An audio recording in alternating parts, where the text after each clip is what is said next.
Well, welcome to Fight Week. How are you feeling? I'm doing good. How are you? I'm pretty good.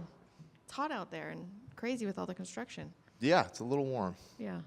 So we've heard fighters talk about the heat before, just cutting weight. I know you're familiar with Vegas. It's not a deal for you, but does that affect you when you come into a place with extreme weather like this?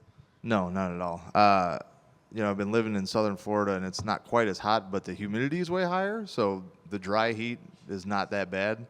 And I lived most of my life in Wisconsin, which is the opposite. Yep. So I'm no stranger to extreme weather either way. Do you feel like maybe fighters are using that as an excuse, the weather? When they say that they have issues cutting weight because of the weather or whatever it is that Someone actually said that? How would you have an issue? Last week we had somebody say that. If the object is to sweat to make weight, how would being hot? That makes no sense. I thought the same thing, but that's what they said. Yeah, I'm not gonna throw them under the bus, but yeah. I don't know. They should talk to the PI because they clearly they're cutting weight the wrong way. So can you just tell me about this fight coming up? What were your first thoughts when you heard the name? Were you excited? Kind of disappointed? What were your thoughts when you heard the name? I was excited. It's a good fight. It's a tough fight. Edmen's got a good name. He's been in the UFC for a while already, and I think that's a good fight for both of us. How do you see this fight going? I know you guys all prepare for 3 rounds, but do you anticipate it going the full 3 rounds, or do you think this will be a quick fight? I don't know. I know whether it's a quick fight or whether it takes to the 3rd round, it's going to be intense either way because neither of us are known for like boring fights necessarily. So it'll be exciting either way. What sort of I know you can't tell us your game plan, but what sort of preparation did you do for him specifically that maybe you haven't done in some of your past fights, if at all? Nothing that I haven't done. I mean, if I haven't trained every which way you can after this many fights, I'd be doing something wrong. So, he does have some present unique challenges outside of, any other individual, but it's not anything that's so far off of what I have, been up against in the past. And I've heard fighters kind of split. Some people say they cater their camp towards their opponent and change it every time depending on who you're fighting. Others say they fight for themselves. They fight, the way they want the fight to go. Which camp are you in? There's definitely, styles make fights, and there's definitely easier and harder ways to win a fight. But for sure, I try to make sure that I make as few mistakes as possible. It's hard to beat a guy that doesn't make mistakes, right? So that would be the most important one. And then after that, it's, what do you think is the most efficient way to victory? And, some guys you play on the outside, some guys you press them, and then, take one of those 2 basic approaches and then go from there. What did you think of the middleweight title fight this last weekend?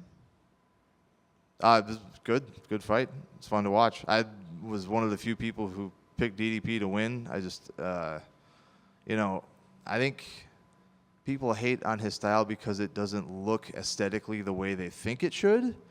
So when people say oh, he's not good or he makes whatever mistakes, it's you got to stop thinking about fights in terms of how it looks to you or how you think it should look and how effective is it. And he's very effective. You know what I mean? Just because it doesn't look coordinated to you or he doesn't look like he's super fast or whatever, he's a big guy, he goes forward and he fights and it works. And when you have a guy that refuses to stop going forward versus somebody who needs distance and generally fights, throwing circular strikes and punches, the guy that comes in and closes the distance is generally going to have the better end of it, unless he gets stuck on the outside. And he didn't get stuck on the outside, so he won. Last night, Dana White described it as DDP fighting like a white guy dances. Yeah, that's, again, but if it works, it works. It doesn't got to look pretty as long as you accomplish the goal. So that's off to him. I'm just curious if you had an opinion about the little squabble between Marvin and Brendan last weekend. Did you hear about that? I don't. Yep, PFL. I saw somebody who looked like someone I know, but it's, Brendan Allen, if that's who you're talking about, him and my buddy Tuco, they were at my house. We were just chilling, watching stuff. They weren't even at the casino, so I don't know. I don't even know what you're talking about. Awesome. Thank you.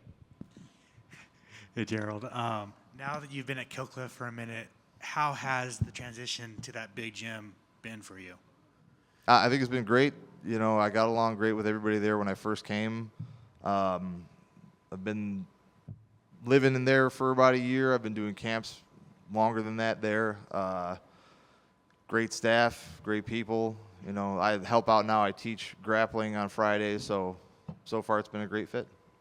Do you regret not going sooner, or is it kind of like all hindsight's 2020 because of your, of Rufus and all your history there? Yeah, I mean, woulda, coulda, shoulda. If I had gone sooner, maybe it wouldn't have been as good. Like, who knows? You know what I mean? That stuff doesn't really matter. The only thing that makes me regret not going sooner is that when I moved, it was like the worst possible time to like buy a house with interest rates and just prices and everything. But outside of that is, everything happens for a reason. I just wanted your thoughts on CGI versus ADCC as someone who loves grappling. Like, was it nice seeing a Craig Jones take a stance against ADCC? Yeah, I mean, I don't know any more about the politics behind it than anybody else as far as all the videos goes.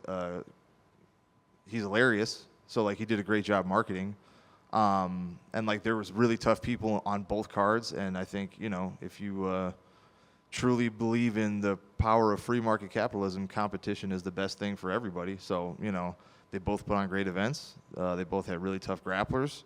And I think anytime you can get people in the sport like that paid, like, even if it doesn't look like it'll be a one-off deal, but even if it was, like, who cares? You got some of the best guys in the world are finally, like, getting real money that they can, live off of and set themselves up with off of actual competition and not just, like, residual sales around the idea that they compete. You know what I mean? Would you be down to do CGI 2025? Hell yeah. I mean, I don't think I'd do that well because they just grappled, but I would still do it. Yeah, for sure. Thanks, man. Thank you. Just following up that, do you have any plans to do any more? I know you've been doing some grappling matches in between. Do you have any plans to do any grappling anytime soon? I have no plans to do anytime soon, but I'm certainly open to the idea, yeah. Was there any kind of, and I use the word comfort loosely, that you said, okay, this guy's going to come at me, we're going to stand and put on a show and maybe even steal a show, and any kind of like just a good thought about that, like, okay, Edmen's going to come right here, stand in the middle, I don't have to worry about like a wrestle heavy approach or like, oh man, now I got to adjust for these 25 minutes or 15 minutes that are going to be long, but he's going to step in the middle of the ring, you put on great fights doing that, and might even be a finish. Oh, yeah. I mean, I don't know exactly what he's going to do, right? Like, he might play the distance on the outside, but, like, I know for a fact when the going gets tough, he's going to fight back. Like, he's not just going to shell up. Like, I know people have said, like, his cardio gets suspect in the later rounds, but even then, like, it's not one-way traffic. You know what I mean? If I get in his face, he's going to swing back. He does some decent work, like elbowing and throwing big knees off clinches. And, he's tough. He's matured as a fighter, and he's not just going to, I'm not going to be able to just take him down and choke him. You know what I'm saying? And he's not just, he's going in there to win too. So that's what I mean by that is, like, I know I want to win. He wants to win. I know what my plan is. And at a certain point, you get two guys going forward, bumping heads. We're going to start throwing, and something's going to happen. Oh, can't wait. On paper, it just looks fantastic. Was there anything, he's not a small guy, obviously, for the division. Any specific training partners you had to come in for this? Have come in for this one and say, okay, give me that. Give me those looks. He's long. He likes to, fight that way. Give me those angles.